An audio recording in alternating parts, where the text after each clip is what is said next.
We remain steadfast in our commitment in delivering local news that matters. Stories that inspire.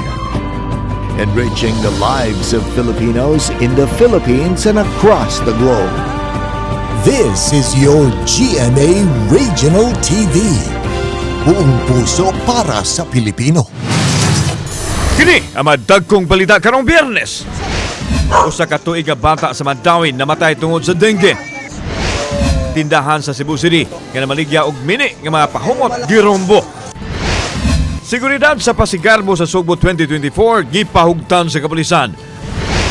Og nakatilaw na ba mo og adobong lubot sa baboy?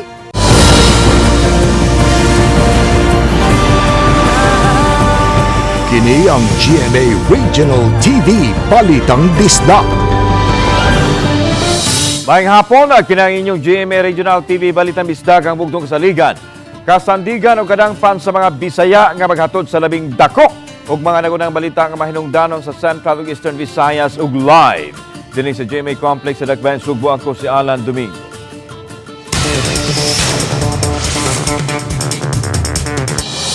Taliwa sa pagsaka sa kaso sa dengue sa Mandawi City, napunan ang namatay. Gituhuan gumikan sa mga sakit. Kahinumduman, gipanghingusgan sa mga health measures aron makalikay sa mga balatian. Dugang detalye nini sa live report ni Nico Sereno. Nick.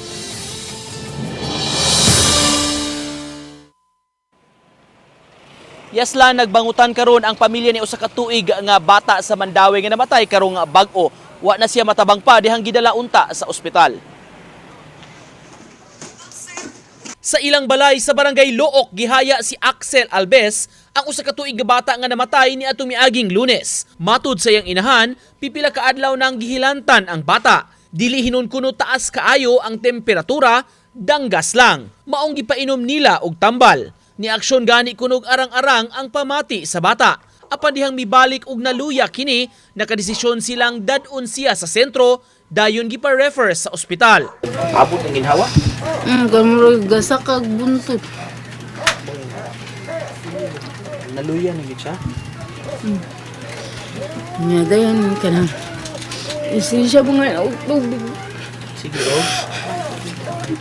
Buhaw.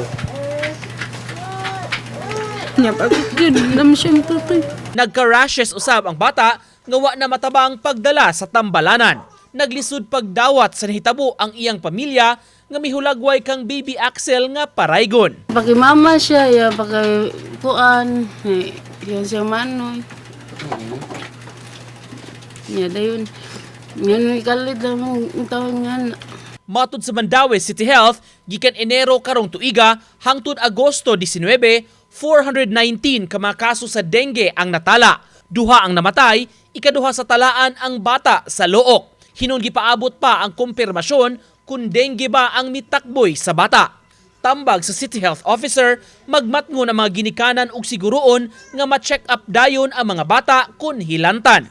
Nimuntar na sila og dengue fast lane sa City Health Office. At least man lang unta, day 1 pa lang, matudluan na ang nanay ba o sa bantayanan para mga early warning signs sa dengue, i-konsulta dayon. Matudluan sad siya ng kanang mag-hydrate gyud, no? Inom daghan tubig o fluids. Base sa datos karong tuiga, nagunang mga barangay nga dunay kaso sa dengue ang Tabuk, Paknaan, Kanduman, Tipolo ug Look. Gihingusga na mga laka nga gihimo labi ng pagpanglimpyo sa kabarangayan nga giawhag sab nga ipatuman sa kabalayan. Intensify na gyud nato ang ato ang mga information education campaigns, no? Halos everyday na kay makitaan sa kada barangay na dengue awareness raising sessions. Even if it's not meeting for dengue, muride on na ang ato ang mga barangay health workers. Lan base sa datos ug sa naandan, matud sa mga health officials, musaka gyud kuno kining mga kaso sa dengue every 2 to 3 years. O kini ang nabantayan karong tuiga nga hilabihan gyud ang pagsaka sa mga kaso sa dengue. Maong padayon ilang pag-awhag sa katawhan nga mutuman gyud sa tanan nga mga health measures aron kalikayan kining maong sakit. Lan? Okay na, salamat Nico Sereno. Nasakmit sa masakop sa National Bureau of Investigation NCR ang mga minik nga perfume sa tindahan Kanimutang sulod sa usa ka mall sa downtown area sa Dakbayan, Sugbo. Ania ang report. Dili sa usa ka tindahan nga nagabang sa sulod sa usa ka mall sa downtown area sa Cebu City, naka-display ang nakadayang produkto. Lakip nini ang inilang brand sa perfume nga mao'y target sa search warrant sa National Bureau of Investigation. Nakumpiskar nila ang mga karton nga napuno sa mga pahumot nga gibaligya sa baratong presyo. Kapin sa 100 pesos ang kantidad ini sa tindahan, diin mo kapin sa usa ka libo ka pesos ang original. Samtang dungan sa Gironda, ang stall sa second floor, di nagkuha usab ang mga kinarton sa susamang pahumot. Managsama lang ang tag-iya sa mga pahumot nga gipamaligya sa ground floor o sa second floor sa Naaswing Mall.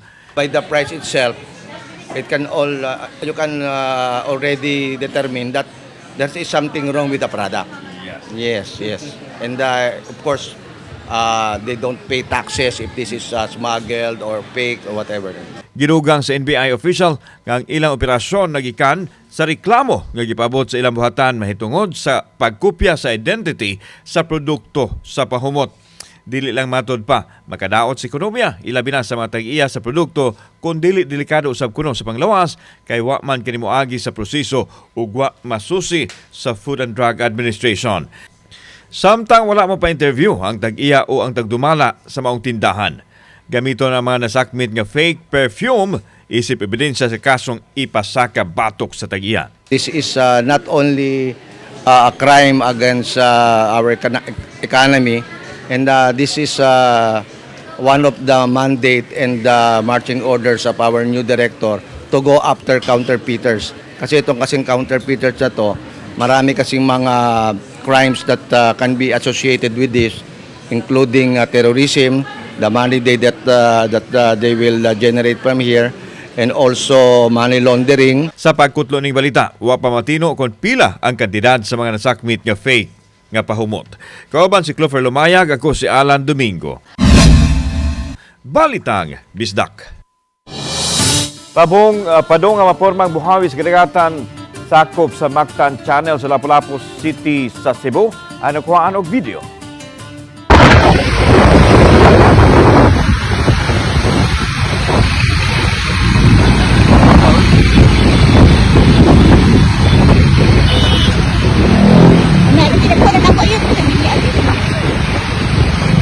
Sa post sa usa ka Jeff Salcido, nagkuha ang video samtang miagi sila sa Mactan-Mandawi Bridge.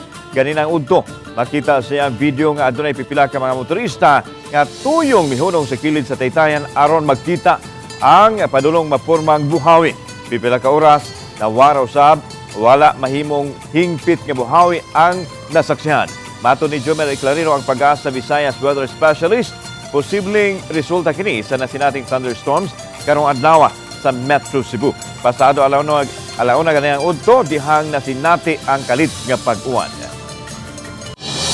Lalaking nagtaod og signage sa usa ka tindahan sa Barangay Bangkal, Lapu-Lapu City na kuryentihan. Nagpaalim na karon sa tambalanan ang 38 anyos nga lalaking biktima kinsa taga Barangay Marigondon sa kasayuran nga nahipo sa Lapu-Lapu City DRRMO. Alas 11 ganang buntag nagtaod og signage ang biktima og dihang i-connect na unta niya ang wire, nakuryentihan noon siya. Human sa aumento sa presyo sa produktong petrolyo sa maaging semana, mga motorista makaginhawa human ipahibaw sa Department of Energy Oil Industry Management Bureau nga adunay rollback sa presyo sa sunod semana. Gibanabanan ni Assistant Director Odila Romero sa Oil Industry Management nga muus-us gikan sa 1.15 ngadto sa 1.35 ang presyo sa gasolina matag litro. 2 pesos usab ngadto sa 2.20 matag litro ang rollback sa diesel, samtang 1.20 ngadto sa 2 pesos usab matag litro ang pag-us-us sa kerosene. Ang pagmino sa global demand magitumbok na hinungdan sa patumang rollback sa Martes sa sunod semana.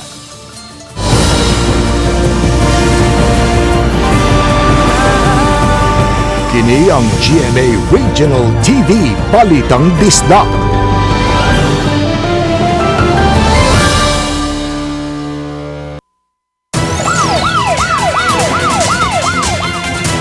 $1.3 milyones pesos nga balor sa ginoong shabu ang nasakmit atol sa usa ka bypass operation sa Barangay Angus, Lapu-Lapu City. pasado alas 10 kagabi. Gitanggong karon sa custodial facility sa Lapu-Lapu City Police ang 36 anyos nga suspect human kini nakuhaan sa mga operatiba o mga pinakiti sa ginawang shabu nga mitimbang og 195.6 grams. Apan ang suspect nagdumili sa pagluwat og pamahayag dihang ginabi unta sa RTV Balitang Bisdak. Mato ni Police Lieutenant Colonel Christian Torres, ang spokesperson sa Lapu-Lapu City Police Office, nga base sa tactical interrogation ang dinakpan ilang usa ka high-value individual kinsa mao'y bodigero og tigtagak sa illegal nga drugas gikan sa usa ka penal colony sa Leyte. Siya ni dawat dire, then ang iyang disposal is within the city of Lapu-Lapu at the same time Cebu City. Mandawi City Mayor Jonas Cortez pabiling naglingkod sa posisyon. Sanglit wa pa man ma-serve ang suspension order pato kaniya. Gibarugan sa mayor ang iyang desisyon kabahin sa appointment sa usa ka departamento. Kamay rason nganong gipasakaan siya og kaso. Anang report ni Nico Serino. Sa gilusad nga Kalinisan Day sa CICC grounds karong adlaw, nagtinabangay ang mga tao aron malimpyo ang lugar. Usa sa nangunay og miabag sa clean up drive mismo si Mayor Jonas Cortez. Human sa kalihukan, nagpa-interview ang mayor, labing una sukad migawas ang desisyon sa ombudsman batok kaniya. Kahinumduman, ipasuspenso siya og usa ka tuig human gireklamo tungod sa iyang pagtudlo og officer in charge sa City Social Welfare Office. Gibarugan sa mayor ang maong appointment. Kani manggod involves kuan kanang trust and confidence sa mayor nga kinsa imong kuan basta di lang sa wa man sa diha nga kuan ato naman sanggi di naman si Camilo Basakay atong kuan ron OIC. Samtang wa pahingpit nga napatuman ang suspension, matod ni Mayor Cortez, magpabilin siya sa katungdanan. Kung mapatuman man, andam sab kuno siya niini. Ang importante matod niya, dili pagpangawkaw sa panudlanan sa kagamhanan ang iyang kaso. Ang 1 year is too harsh, no? Para sa maong issue. Wa ko mahadlok kay di man ni siya corruption nga kaso. Wa may kwarta nga involve ani. In fact, it was only a designation of one person who I truly believe has the capacity. Giandam na karon sa mga abogado ni Cortez ang pag-apilar sa kaso. Usa sa gihimo niyang sanglitanan, ang kaso usab nga gipasaka batok sa kanhi mayor sa syudad. Tungod sa susamang sitwasyon, ang pag-appoint og head sa Social Welfare Office. Naglibog yung ko ng no, kay ang former administration, no, si Mayor Luigi, doon na say giatubang nga kaso sama niya ko, no? Same facts, same issues. Unya ug wa ko masayop murag na dismiss, no? Uban ni Godfrey Relien, Nico Sereno, Balitang Bisdak. Tungod sa long weekend, midag sa usab ang mga pasahero sa Cebu South Bus Terminal kay mamauli sila mga Pinoy-anan. Bakasyon grande kuno sa mga tao sugod karong adlaw. Diin gibaylo ang holiday ni atong Agosto 21 nga gihangop usab sa mga tao nga magka-relax kay way trabaho sa Sabado ug Domingo. Lahos na sa Lunes nga holiday na usab. Inuna dunay daghang mga bus ang kasakyan sa mga pasahero. Wa diha ang tagduma sa CSBT aron masayran ang gidaghanon sa mga pasahero midag sa umudag sa bus terminal. Samtang gipaniguro sa Cebu City Police Office ang seguridad sa terminal tungod sa long weekend ug apil kini sa full alert deployment. Naka-full alert na ang kapulisan sa Dakbayan sa Sugbo isip pagsiguro sa Kaapsay ug Kalinaw sa ipahigayong pasigarbo sa Sugbo karong Domingo na, Agosto 25. Sa eranta ang detalye nining report. Gipahigayon sa iyo ganing buntag ang walkthrough sa kapulisan uban ang CCDRRMO ug ang tanang naglangkob sa pagpatuman sa Kaapsay ug Kalinaw sa pasigarbo sa Sugbo 2024. Moabot sa 2,000 ka mga pulis, lakip na ang augmentation force gikan sa rehiyon ug ang mga multiplier forces nga magbantay sa mga kasikat atol nining maong kalihukan. Our goal is that to ensure that the areas covered by the activities are already secured by that time.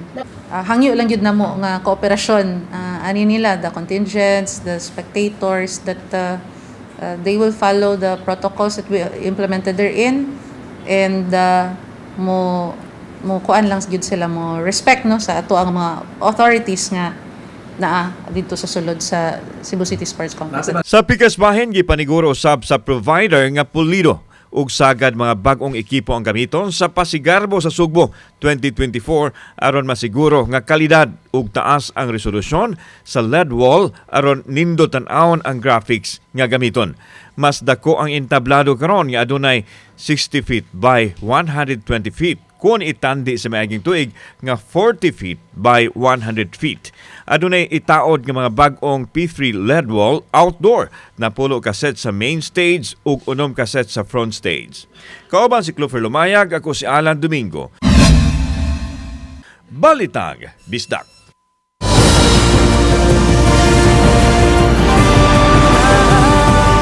Kini ang GMA Regional TV Balitang Bisdak.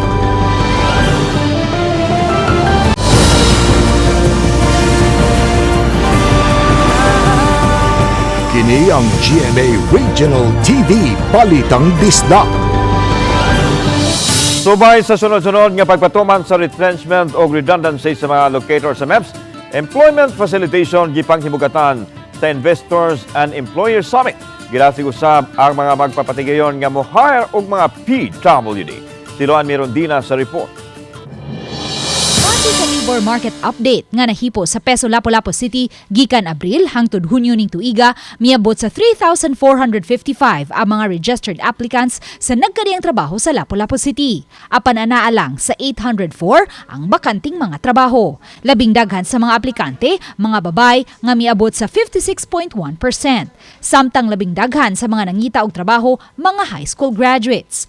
Matod ni Kim Francisco, Peso Manager sa Lapu-Lapu City, nga ang maong data miha umra usab sa kahimtang sa pagpanarbaho sa dakbayan, ilabi na kay nahimutang man sa Lapu-Lapu City ang export processing zone. So ang ato lang ani nga gi-open up nato sa mga companies diri sa Lapu-Lapu aron they will know also nga kanang naa day no existing day ang doon na day employment facilitation services and programs ang ato ang dakbayan sa Lapu-Lapu through sa Peso office. Apan tungod sa sunod-sunod nga pagpatuman sa retrenchment, redundancy ug pagpanira sa pipila ka mga locator sa MEPS, mikapina sa 7,000 ang mga nawad-an og trabaho. Sa number of job seekers by employment status, dakong pahat ni ini ang mga unemployed kung way trabaho nga miabot sa 58.1%.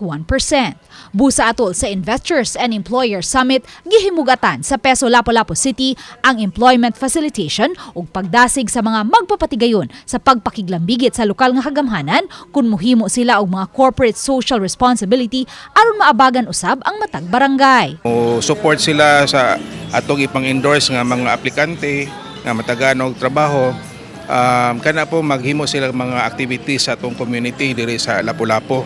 Muna nga encourage na to sila nga mukandak og mga CSR activities.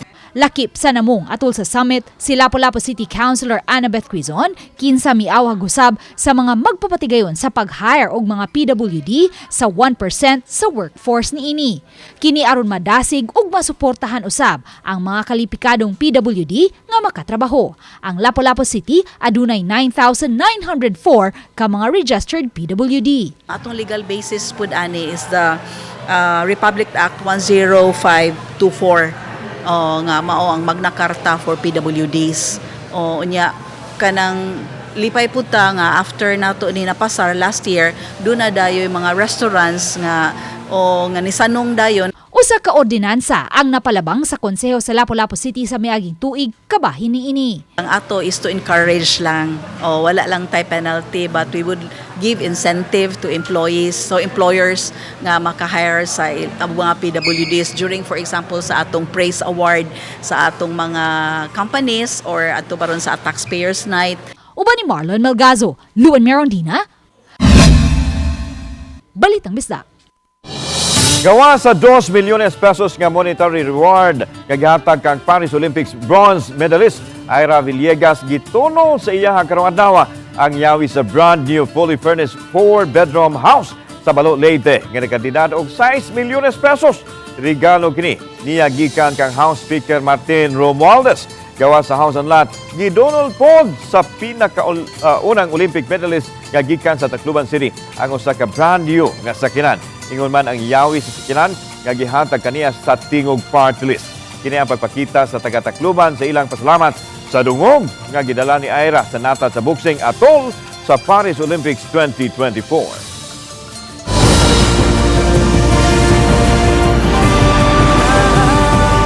Kini ang GMA Regional TV Balitang Disda.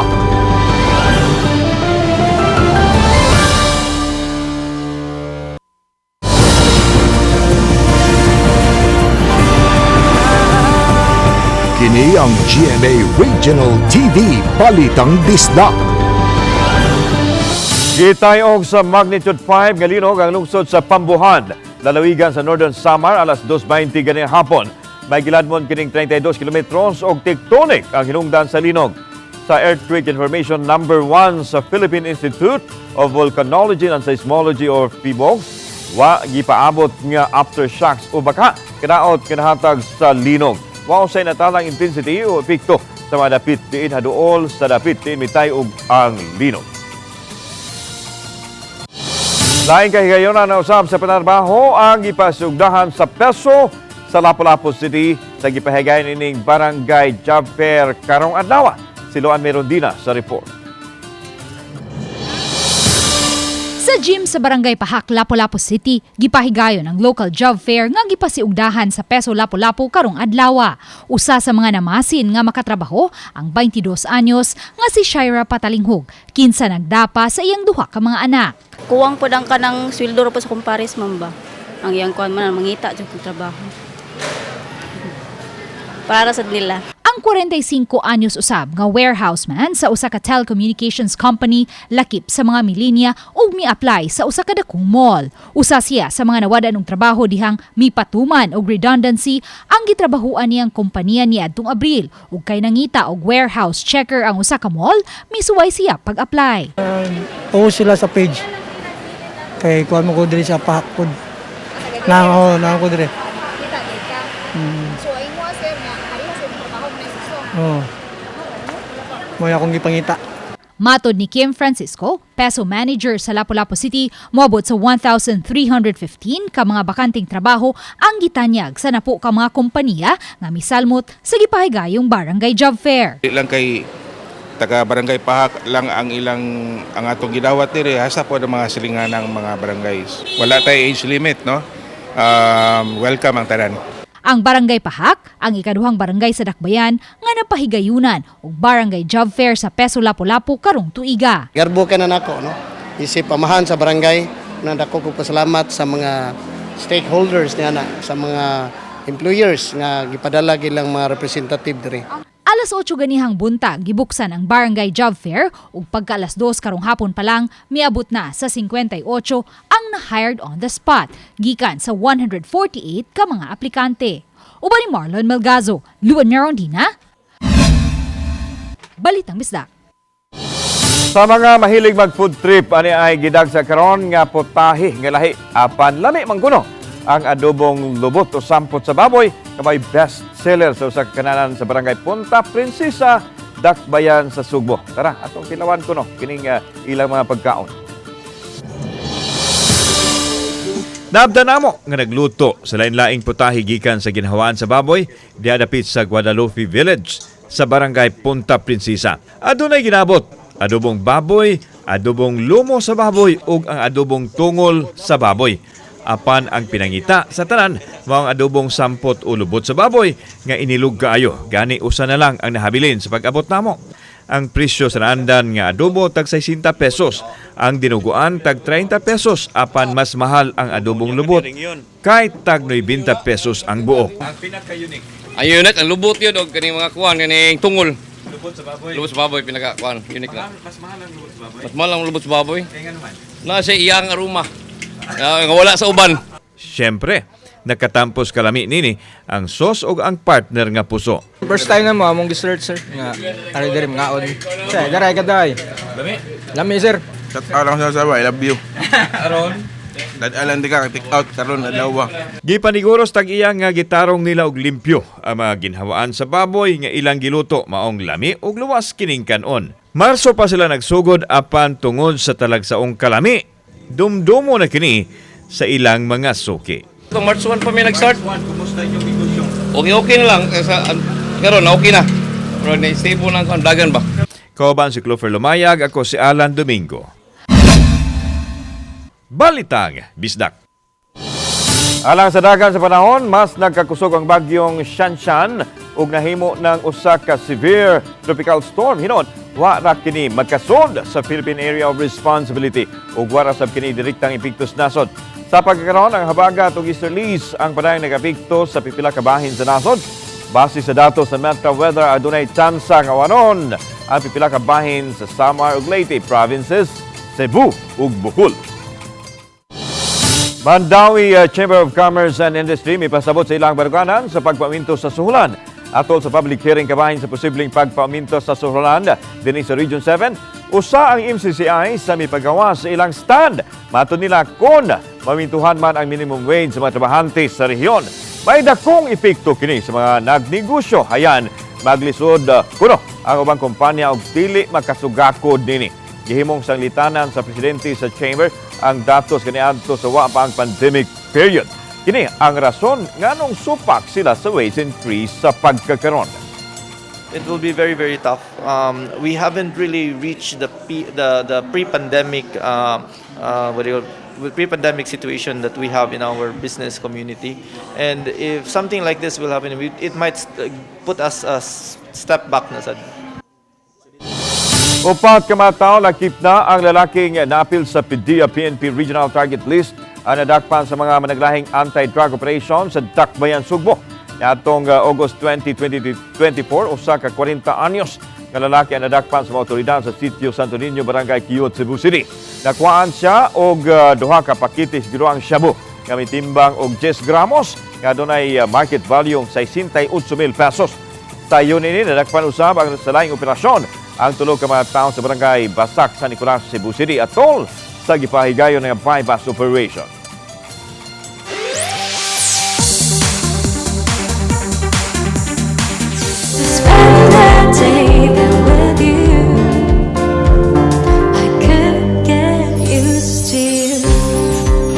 Daghan ang hashtag makarelate sa bagong awit nga dalit ni Sparkle artist nga si Mitzi Josh. Kay, puno kini sa gugma ug istorya kabahin sa timbos nga panaghigugmaay.